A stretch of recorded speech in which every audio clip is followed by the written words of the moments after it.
8 minutes to 7 here on ABC Ballarat. The ability to capture emotion is an important trait for a portrait photographer. And for local photographer Chris Crossley, it's also a way of expressing his own battle with Parkinson's disease. A loss of facial expression is often a symptom of the condition, and as the Talbot man explains, picking up a camera helps him feel normal again.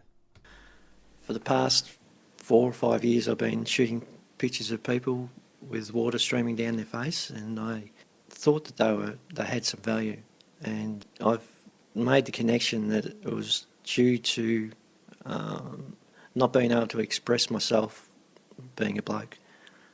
So blokes don't cry, water streaming down the face. So I've been making people cry, and I thought rather than do a me thing, I decided to let people experience the joys of Parkinson's.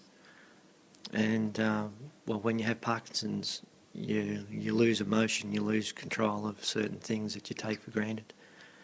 When you have pictures taken, you think you smile, you're not smiling. You get accused of staring at people, but that's just normal. Chris, tell me about your own journey with Parkinson's. When were you diagnosed? I was diagnosed 13 years ago, and slowly opportunities at work were reduced under the idea that they were helping me. But you don't lose ability, you just slow down. It affects fine motor skill. So I'm a graphic reproductionist by trade, but unemployed. What other challenges have you had to face with the illness? It affects the right-hand side, so when the drugs kick out, I drag the leg. I shake when I'm not doing something, so if I'm doing something now, I don't shake, but when I'm at rest, I shake. So 1 minute your hand was shaking quite rapidly and you picked up your phone and it was still. Yeah, well, when you're doing something, you're actually thinking. So you're thinking, I can hold a camera. I can hold a camera steadier than most of my friends.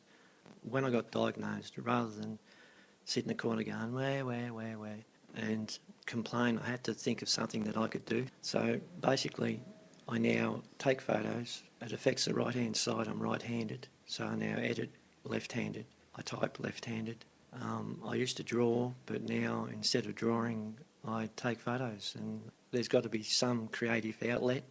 They're just beautiful images and they all sort of have that same look about them. You've obviously asked your subjects to show an emotion, and one that really jumped out at me is this woman who's just dunked her head in water and she's written down that she wants to express happiness. She doesn't look happy at all. Is that what you were trying to convey with these images? I set them a task of choosing their own emotion, not telling me what the emotion was, because if I know the emotion, I can look for it and I can drag it out. And the shoot for each person was only 4 to 8 shots, because once you do any more than that, they then can see what they've done wrong and fix it.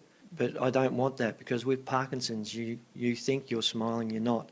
So I want them to think they're conveying an emotion, write that emotion down, and then when they see the photos they have the same feeling as what I do. They did sense that loss of control, because you try and think with a face full of water and you're looking at the camera not being able to wipe that water off your face, you do lose some control. Interesting to listen to Chris Crossley, and he's a Talbot-based photographer, speaking there with Margaret Buren. And you can find some of his striking images on our website, abc.net.au/Ballarat. And I'm looking at one of them now, in particular the one that Margaret highlighted called Happiness. They really are incredible. abc.net.au/Ballarat.